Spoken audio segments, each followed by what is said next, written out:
I know that this is something that a lot of people have talked about in the past, but now with this emergence of AI, we're going to talk about how can we use some of these tools and how can we really figure out some opportunities for some exposure and things like that through some news. So Ben, just to kick it off, when it comes to trendjacking, just for anyone who's unfamiliar with the term and the concept, what does it mean to trendjack the news?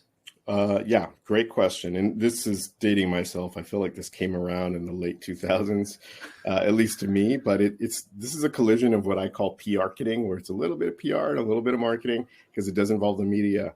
So trendjacking is when you find a rising trend. It might be a swell of a search term or a topic or just a news media. Something really notable happens.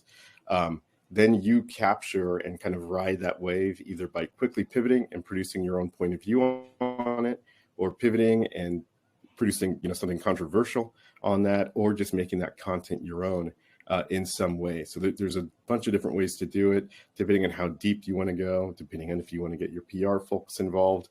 A great example of this is like that Cat Williams interview that Shannon Sharp did. I think that was like unexpectedly just blew up, right?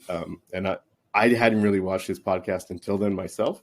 But it was one of those things where one of the folks I advised for, I was like, hey, let's take that thing and let's dub Cat Williams into another language or something like that. And then we can trendjack that and kind of ride off of those views. So it's just kind of attaching yourself to it and repurposing it. I love it. Awesome. So now we know what trendjacking is for anyone who, again, I remember this early in my career as well, talking about that, newsjacking, trendjacking, things like that.